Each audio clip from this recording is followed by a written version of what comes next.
আসসালামু আলাইকুম। প্রিয় দর্শক, শরীফ ওসমান হাদির জানাজা শেষ হয়েছে, দাফনও শেষ হয়ে গেছে।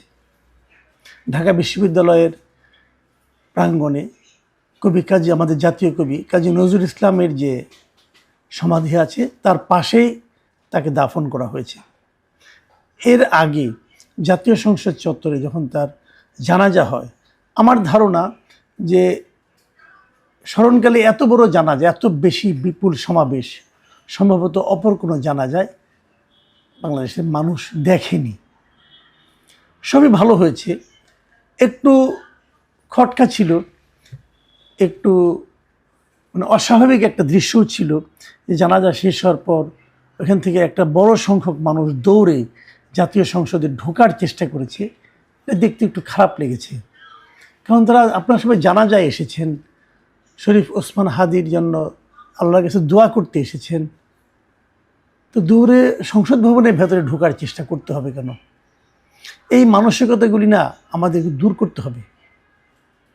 আমরা আসলে কি চাই? শোকার্ত মানুষ থাকবে শোকার্ত মানুষের মতো, উচ্ছৃঙ্খলতা কেন দেখাবো আমরা? যোগ সেটা ব্যাপার না। তারপরেও এগুলো অনেক লোক থাকলে হয়, এরকম হতেও পারে।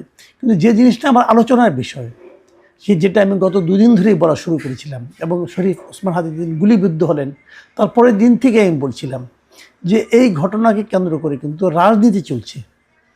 দেশের অভ্যন্তরে রাজনীতি চলছে, দেশের বাইরেও রাজনীতি চলছে। নানা ধরনের কর্মকাণ্ড আমরা দেখছি বিভিন্ন জনের। আমরা বিভিন্ন সময় বলার চেষ্টা করেছি, এবং আমি বলেছি যে জিনিসটা সবচেয়ে বড় কাজ হলো, সবচেয়ে প্রথম কাজ হলো তার যিনি গুলি করেছেন তাকে, সেই লোককে ধরা। সেই লোককে ধরতে পারলে আমরা পেছনের লোকগুলিকে ধরতে পারবো, আমরা কারণটা জানতে পারবো। এ ধরনের ঘটনা কেন ঘটলো এটা কারণটা জানা খুব জরুরি। তা না হলে কিন্তু অনেক কিছুই অজানা থেকে যাবে, অদৃশ্য থেকে যাবে। আমার ভালো লেগেছে যে ইনকিলাব মঞ্চ, তার সঙ্গে যারা আছেন এখনও শরীফ ওসমান হাদির পরে, আমার কাছে মনে হয়েছে যে এই প্রতিষ্ঠানটা বোধহয় ভালোভাবে অগ্রসর হচ্ছিল। এই জন্য মনে হয়েছে যে এখন যারা দায়িত্বে আছেন তারা কিন্তু ইনকিলাব মঞ্চের পক্ষ থেকে একটা বড় দাবি করেছেন, এবং সেই দাবিটা কি?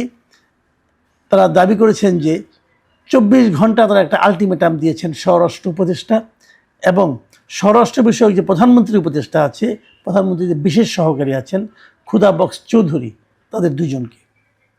এখন হয়তো আপনারা বলবেন যে স্বরাষ্ট্র উপদেষ্টাকে দিলেই তো হয়, আবার খুদা বক্স চৌধুরীকে দিতে হলো কেন? না, দিতে হলো, দেওয়াটা দরকার ছিল এই কারণে যারা স্বরাষ্ট্র মন্ত্রণালয় সম্বন্ধে খোঁজখবর রাখেন, যারা বাংলাদেশের পুলিশ বিভাগ সম্পর্কে খোঁজখবর রাখেন, এমন অনেক লোকের সঙ্গে আমার কথা হয়েছে।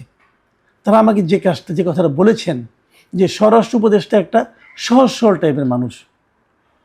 সহজ সরলতা কোনো যোগ্যতা নয় এই ক্ষেত্রে, কিন্তু তবুও এটা ওনার বৈশিষ্ট্য। যা কাজ পুলিশ যা করে অথবা যা করে না, যেখানে অগ্রসর হয় অথবা যেখানে থেমে থাকে, এই সব কিছুই নিয়ন্ত্রণ করেন আসলে এই খুদা বক্স চৌধুরী। এর কারণও আছে। এই ভদ্রলোক তো একসময় পুলিশেরই আইজিপি ছিলেন। পুলিশের এই সাবেক আইজিপিকেই তো প্রধান উপদেষ্টা তার বিশেষ সহকারী বানিয়েছেন এগুলিকে হেল্প করার জন্য, এবং এই জন্যই উনি বেসিক্যালি পুলিশকে, আইন শৃঙ্খলা বাহিনীকে নিয়ন্ত্রণ করেন। এ ধরনের কথা অনেকের কাছ থেকে আমি শুনেছি। কাজেই এবার উনাকে জবাবদিহিতার সামনে নিয়ে আসাতে আমার কাছে মনে হয়েছে যে ঠিক লোকটাকেই প্রশ্ন করা হয়েছে, ঠিক লোকটার কাছেই জবাব চাওয়া হয়েছে। এবং আমার মনে হয় এবার হয়তো কিছু হতেও পারে। 24 ঘন্টা আলটিমেটাম, ঠিক আছে, দেখি কি হয়। তারা কি বলেছে? তারা বলেছেন যে এই 24 ঘন্টার মধ্যে ধরতে হবে যে কারা হত্যাকারীকে ধরতে হবে এবং হত্যার কারণটা উদ্ঘাটন করতে হবে।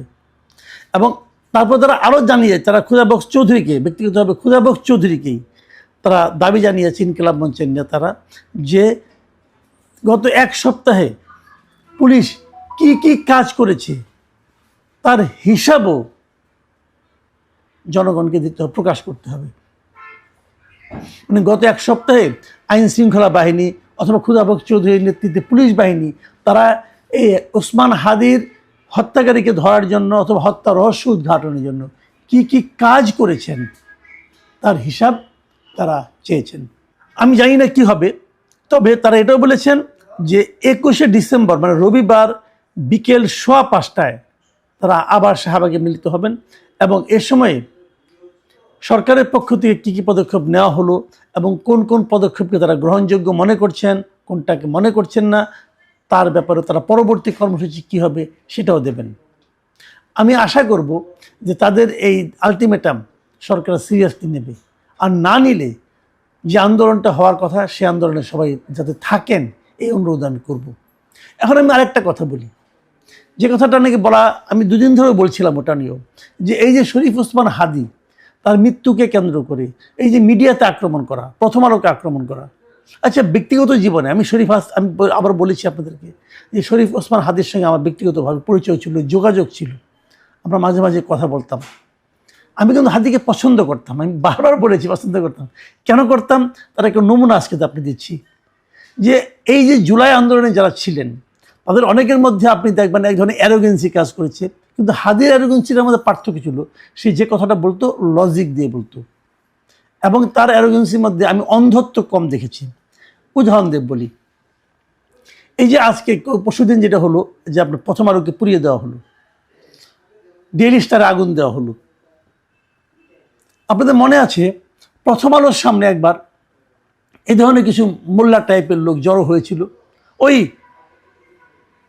আমেরিকার নিউ ইয়র্কে থাকা পলাতক ব্যক্তিটার আহ্বানে, এবং তার সঙ্গে সেখানে এই যে প্যারিসের আরেকজন ছিল, তারা সেখানে জিয়াফতের আয়োজন করেছিল, জিয়াফত করবে। এই প্রসঙ্গে আপনারা কি মনে করতে পারবেন শরীফ ওসমান হাদি কি বলেছিলেন? আপনি ইউটিউবে যান, ইউটিউবে যে শরীফ ওসমান হাদির নাম দিয়ে বাংলায় লিখে প্রথম আলো লিখে আপনি সার্চ দেন, পেয়ে যাবেন। কি বলেছিল আমি সেটাকে আপনাকে একটু পড়ে শোনাই, আমি ওনার কাছ থেকে হুবহু নিয়েছি। তিনি প্রথম আলো প্রসঙ্গে বলেছিলেন যে বাংলাদেশের প্রত্যেকটা পত্রিকার একটা আইডিওলজি আছে, প্রথম আলোর সামনে যারা দাঁড়িয়েছে আমরা কি তাদের পক্ষে দাঁড়িয়েছি? আমি বলি না। আপনি পারলে প্রথম আলোর বিপক্ষে আরও 10টা প্রথম আলো তৈরি করেন, তার অফিসের সামনে আপনার কাজটা কি? আমরা এই কথা বলেছি। এই হলো শরীফ ওসমান হাদি। এই মব করাটাকে উনি পছন্দ করেন নাই। যারা মব ক্রিয়েট করেছেন এভাবে একটা পত্রিকার সামনে দাঁড়িয়ে সেখানে জিয়াফত দিয়েছেন, গরু জবাই করার কথা বলেছেন, গরু জবাই করেছেন, এই প্রক্রিয়াটাকে, এই আচরণটাকে শরীফ ওসমান হাদি পছন্দ করতেন না, এবং সেটা যে করতেন না এটা উনি প্রকাশ্যে বলেছেন।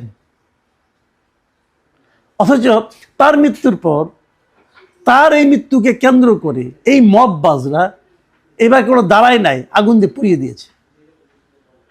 আমি তো নিশ্চিত যারা আগুন দিয়ে পুড়িয়ে দিয়েছে তারা শরীফ ওসমান হাদির মতাদর্শের লোক না, তারা শরীফ ওসমান হাদিকে ভালোবাসে না, তারা কেবল এই মৃত্যুটাকে মৃত্যুটা তাদের দরকার ছিল, যে মৃত্যুটা হলে আমি মবটা ক্রিয়েট করতে পারবো।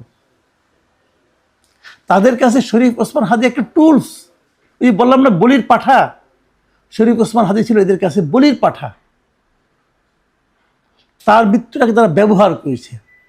তারা হয়তো তার আরো আগে মৃত্যু চেয়েছিল, আরো আগে মরলে আরো আগেই বোধ তারা করতে এই কাজগুলো। এই লোকগুলি নৃশংস, এই লোকগুলো দেশে একটা বিশৃঙ্খলা তৈরি করতে চায়, এরা করতে চায়, এবং এদেরকে যারা করায় উৎসাহ দেয় তারাও করতে চায়। এই লোকগুলির সম্পর্কে আপনাদের সতর্ক থাকতে হবে। আমি আরেকটা কথা বলি, আপনি দেখবেন শরীফ ওসমান হাদির মৃত্যুর পর এনসিপির নেতারা বড় বড় কথা বলেছেন, কিন্তু এনসিপি মাঝখানে রাজনৈতিকভাবে একটু পিছিয়ে পড়েছিল। তারা এই হাদির মৃত্যুকে কেন্দ্র করে রাজনীতিতে আরো অগ্রসর হওয়ার চেষ্টা করছে। এবং আপনি দেখবেন গত কয়েকদিন এই সদ্য পদত্যাগকারী এক উপদেষ্টা মাথার মধ্যে পট্টি বেঁধে কি মানে এক জ্বালাময়ী বক্তৃতা দিচ্ছিল শরীফ ওসমান হাদিকে নিয়ে। তাদের সম্পর্কে শরীফ ওসমান হাদি কি ভেবেছিলেন, কি বলতেন, এটাকে আপনারা মনে করতে পারেন? এটাও ভিডিওতে পাবেন। আপনারা হাদি এনসিপি এটুকু লিখে ইউটিউবে বাংলায় লিখে সার্চ দেন, পেয়ে যাবেন উনি কী বলেছিলেন। এদের সম্পর্কে ওসমান হাদি বলেছিলেন এনসিপির সম্পর্কে সরাসরি যে এনসিপির 3টা অপরাধ। নাম্বার 1, ওরা জুলাইকে কুক্ষিগত করেছে। ঠিক 71-এ মুক্তিযুদ্ধে যেভাবে আওয়ামী লীগ মুক্তিযুদ্ধকে কুক্ষিগত করেছে, তেমনি এনসিপি জুলাইকে কুক্ষিগত করেছে। এই জুলাইকে কুক্ষিগত করার কারণে তারা দ্বিতীয় যে কাজটা করেছে, অনেকেই তারা দুর্নীতিগ্রস্ত হয়েছে। এই কথাটা বলতে আমাদের কলিজা ছিঁড়া যায়।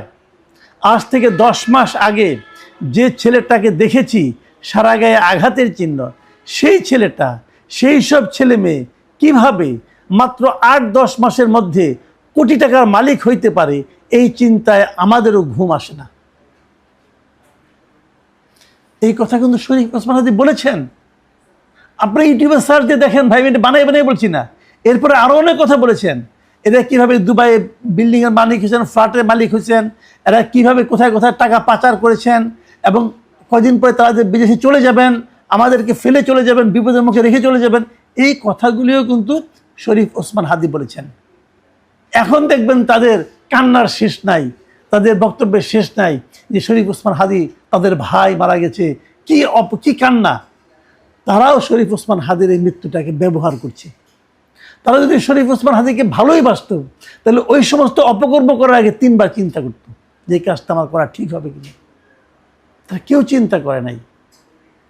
শরীফ ওসমান হাদি এদের সঙ্গে ছিলেন না, তিনি এদেরকে সমালোচনা করতেন। উনি যাদের সবচেয়ে বেশি সমালোচনা করতেন, সেই লোকগুলি এখন তার সবচেয়ে বড় প্রেমিকে পরিণত হয়েছে। নানা ঘটনা ঘটাচ্ছে নিজেদের সুবিধা লাভের জন্য, নিজেদের রাজনৈতিক ফয়দা লোটার জন্য। এইভাবে জিনিসটাকে দেখেন। হাদিকে শ্রদ্ধা করতে চান, হাদির কথাগুলো শুনে সেইভাবে শ্রদ্ধা করেন। হুজুগে মাতেন না। হুজুগে মাতলে ওই যারা তাকে নিয়ে রাজনীতি করতে চায় তাদের ফয়দা হবে, আপনার কোনো ফয়দা হবে না। আমি বারবার এই কথাটাই বলার চেষ্টা করছি। সমস্ত সমস্যার সমাধান হয়ে যাবে যদি হাদির খুনিকে ধরা যায়, এবং যদি জানা যায় কে তাকে পে করেছে, কে তাকে দিয়ে খুনটা করিয়েছে। হাদির ফ্যামিলি প্রশ্ন করেছে, মাত্র 5-6 ঘন্টার মধ্যে, 6-7 ঘন্টার মধ্যে এই লোকগুলি সীমান্ত পার হয়ে গেল কিভাবে? নিশ্চয়ই তাদের ওখানে লোক ছিল। দেখুন, জুম্মার নামাজের পরে 2টার দিকে হাদি খুন হয়েছে। 2টার পরে আমি 7 ঘন্টা, রাত 9টার সময় কি সীমান্ত খোলা ছিল? তারা কিভাবে গেলেন? কেন কেউ ধরতে পারলো না? এবং তারা বাইরে চলে যাওয়ার পরে সঙ্গে সঙ্গে বিদেশ থেকে এক সাংবাদিক কি করে জানলো? তার কাছে তথ্য কে পাঠিয়েছে? যারা পাঠিয়েছে তারা কি তাদের ঊর্ধ্বতন কর্তৃপক্ষকে পাঠায় নাই? তারা কেন ব্যবস্থা নিল না? কার নির্দেশে, কার ইঙ্গিতে? এগুলো সব বুঝতে হবে। ওই যে বলা হচ্ছে না, এই আন্দোলনের পরে যে গুপ্ত এক পার্টি থেকে আরেক পার্টির মধ্যে গুপ্ত হয়ে থাকে, সেই গুপ্তরা কিন্তু কেবল আওয়ামী লীগের গুপ্ত ছিল তা তো না ভাই। তারা সব জায়গায় গুপ্ত, যে গুপ্ত থাকতে পারে তারা সব জায়গায় গুপ্ত থাকতে পারে। গুপ্ত অবস্থায় কে কোথায় আছে তার অনুসন্ধান করাটা এখন জরুরি হয়ে গেছে। কারণ একটা কথা মনে রাখবেন, যদি হাদির বিচার যথাযথ না হয় এই দেশে, তাহলে কিন্তু এ ধরনের অপরাধ কমবে না, বরং বাড়তেই থাকবে। এবং অপরাধ বাড়লে তার প্রভাব জাতি হিসেবে আমাদেরকেও বহন করতে হবে। প্রিয় দর্শক, আমরা আশা করব এই আলটিমেটাম অনুযায়ী কাজ হবে এবং সরকার ব্যবস্থা নেবেন।